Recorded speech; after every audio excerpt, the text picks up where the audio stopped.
Hello friends, chase the goal के इस online platform पे आपका हार्दिक स्वागत है। हम पढ़ रहे हैं हमारे प्रायद्वीपीय पठार की नदियां और प्रायद्वीपीय पठार की नदियों के क्रम के अंदर आज हम डिस्कस करने वाले हैं हमारी गोदावरी नदी के बारे में। देखो, गोदावरी नदी जो है, ये गोदावरी नदी हमारे इंडिया की दूसरी सबसे लंबी नदी है। क्या है गोदावरी नदी? यह गोदावरी नदी हमारे इंडिया की दूसरी सबसे लंबी नदी है। ठीक है, हमारे इंडिया की जो दूसरी सबसे लंबी नदी है वो कौन सी नदी है? वह गोदावरी नदी है। कहां से उद्गम होता है इस गोदावरी नदी का? तो आप देख सकते हो गोदावरी नदी को, अगर हम एक डायग्राम ड्रॉ करें यहाँ पे, तो ये हमारा जैसे कि दक्षिणी भारत हो गया। ठीक है, इसके अंदर मैंने कल आपको बताया था कि यहाँ पर क्या है, हमारा पश्चिमी घाट है।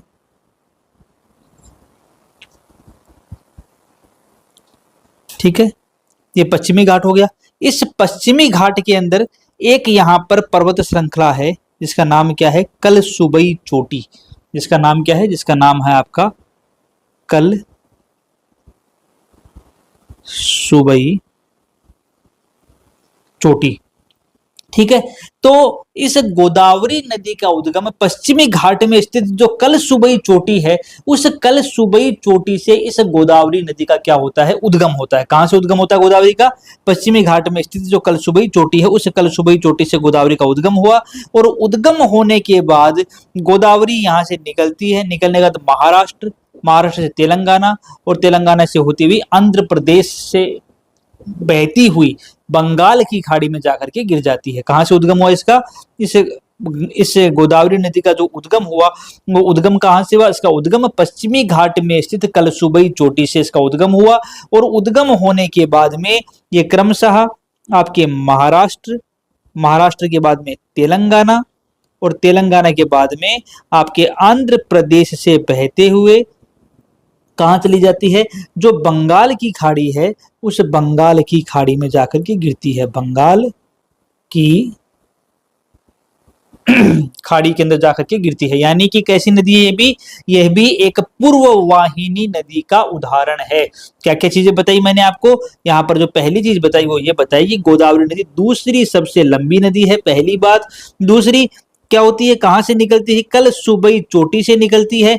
और कल सुबई चोटी से निकलने के बाद में महाराष्ट्र, महाराष्ट्र के बाद में तेलंगाना, और तेलंगाना के बाद में आंध्र प्रदेश से बहती हुई कहां चली जाती है? बंगाल की खाड़ी में जाकर गिरती है। एक पूर्व वाहिनी नदी का उदाहरण है।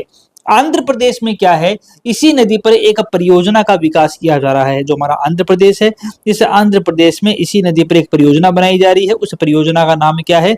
इस परियोजना का नाम है पोलावरम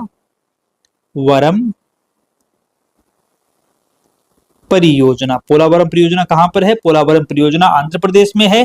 कौन सी नदी पर बनाई जा रही है? तो आप बोल दोगे गोदावरी नदी जो है, उस गोदावरी नदी पर पोलावरम परियोजना का विकास किया जा रहा है। एक क्वेश्चन और उठता है कि इस गोदावरी नदी की प्रमुख सहायक नदियां कौन कौन सी हैं?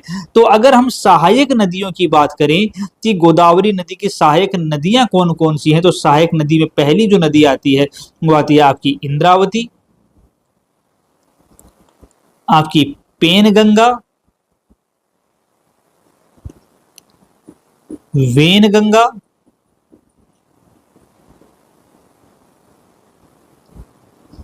पूर्णा और सिलेरू। ये क्या है? ये इस गोदावरी की प्रमुख सहायक नदियों के नाम हैं। तो आज हमने क्या डिस्कस किया? आज हमने डिस्कस किया प्रायद्वीपीय पठार जो है, उस प्रायद्वीपीय पठार की ओर से बहने वाली एक महत्वपूर्ण नदी जिसका नाम क्या है? जिसका नाम गोदावरी नदी है। सबसे लंबी नदी है दूसरा नंबर की। ठीक है, और कहां से निकलती है? पश्चिमी घाट की कल सुबई चोटी से निकलती है। और निकलने के बाद में महाराष्ट्र, तेलंगाना और आंध्र प्रदेश से होती हुई पूर्व वाहिनी नदियों की भांति बंगाल की खाड़ी में जाकर गिरती है। और इसकी सहायक नदियां जो हैं वो कौन कौन सी हैं? आपके सामने डिस्प्ले पर दिख रही हैं। इंद्रावती, पेनगंगा, वेनगंगा, पूर्णा और सिलेरू इसकी सहायक नदियों के नाम है। और पोलावरम परियोजना इसी आपकी गोदावरी नदी पर विकसित की जा रही है। इतना ठीक है बच्चों? तो अब बात कर लेते हैं अपनी अगली दूसरी नदी के बारे में। अगली नदी कौन सी ले लेते हैं? अगली नदी ले लेते हैं हम कृष्णा नदी। कृष्णा नदी। ठीक है, एक इंपॉर्टेंट नदी का उदाहरण है कृष्णा नदी।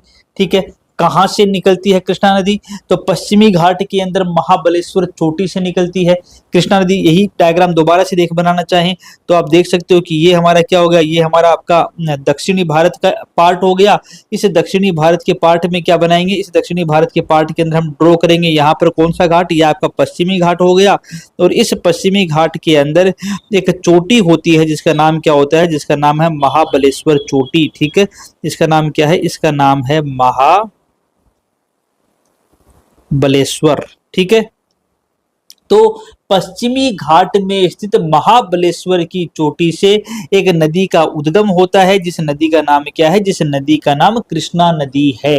ठीक है, और महाबलेश्वर चोटी से उद्गम के बाद में यह नदी कैसे बहती है, यह नदी जो है वो महाराष्ट्र, महाराष्ट्र से कर्नाटक और कर्नाटक से के बाद में आंध्र प्रदेश से बहती हुई कहां जाकर गिरती है, बंगाल की खाड़ी में जाकर गिरती है। कहां से निकली, महाबलेश्वर की चोटी से निकली, निकलने के बाद में कर्नाटक गई, कर्नाटक के बाद में यहां से निकलती हुई कहां गई, आंध्र प्रदेश गई, और आंध्र प्रदेश से होती हुई बंगाल की खाड़ी में जाकर के गिर जाती है। तो किस किस एरिया से यह नदी बही, यह नदी जो है वो आपके आ गई महाराष्ट्र से बह रही है,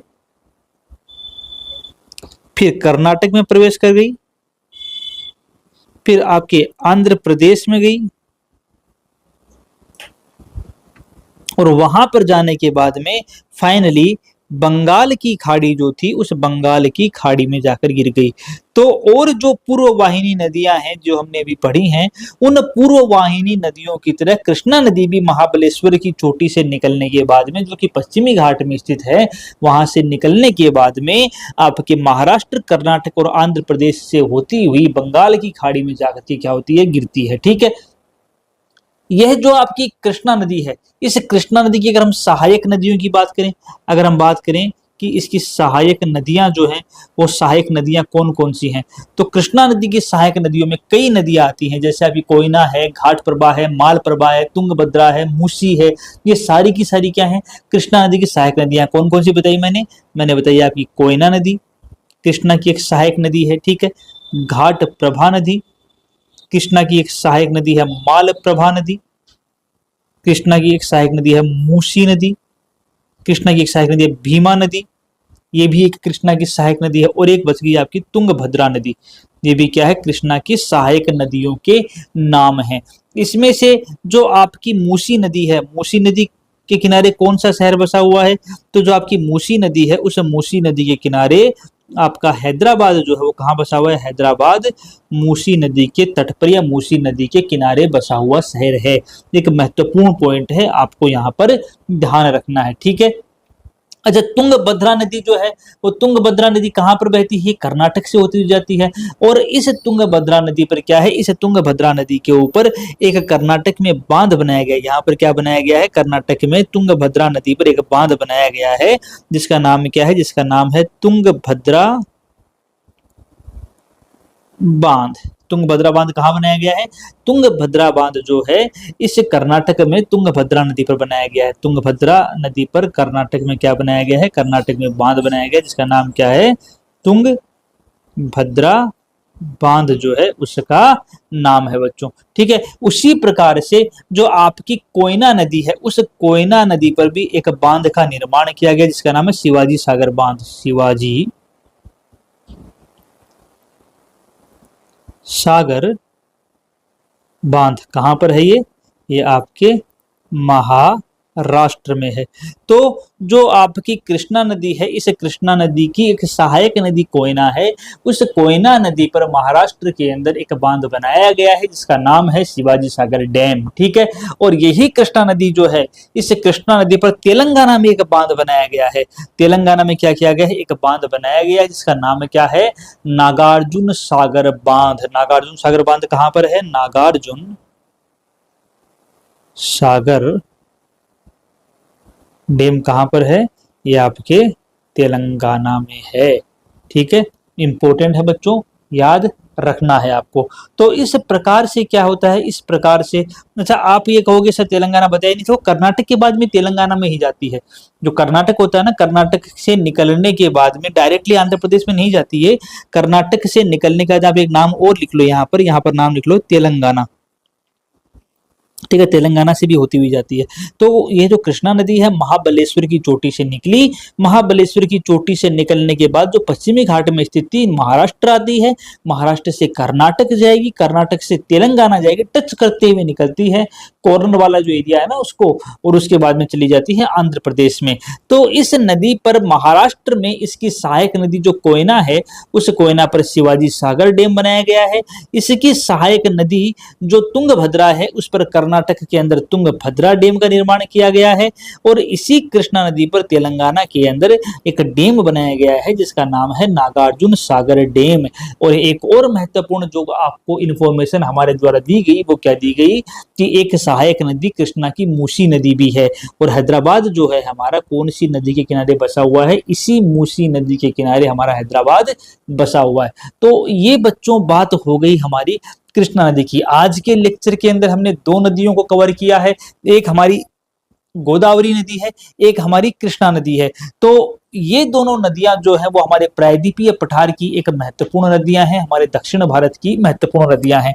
हमने इससे पहले स्वर्ण रेखा नदी, महानदी, इनको भी डिस्कस हम कर चुके हैं। अगर अभी तक आपने वो वीडियो नहीं देखा है तो आप जाकर के हमारे चैनल की प्लेलिस्ट के अंदर उस वीडियो को देख सकते हैं, ताकि आपको प्रायद्वीपीय पठार की नदियों को समझने में क्या हो, आसानी हो। और हर नदी जो है वो एग्जाम के व्यू से, एग्जाम के पॉइंट व्यू से अपना एक महत्वपूर्ण स्थान रखती है, और एक या दो क्वेश्चन जो होती है वो इस नदियों से आता ही आता है। तो बच्चों आपको इन सब को अच्छे से पढ़ना जरूरी है, ताकि आपकी जियोग्राफी के बेसिक भी क्लियर हो और एग्जाम में आए हुआ क्वेश्चन भी आपका गलत ना हो। ठीक है, मिलते हैं अगले वीडियो के अंदर इसी प्रकार की इंफॉर्मेशन के साथ, इन्हीं प्रायद्वीपीय पठार की नदियों को कंटिन्यू करते हुए मिलेंगे, ताकि क्या हो, हमारे ये पॉइंट स्टेप बाय स्टेप अपने कंप्लीशन की तरफ बढ़े और आप भी स्टेप बाय स्टेप अपनी तैयारियों को धार देते हुए एग्जाम के अंदर अपने परचम को लहरा सको। ठीक है बच्चों, मिलते हैं अगले वीडियो में, तब तक के लिए धन्यवाद।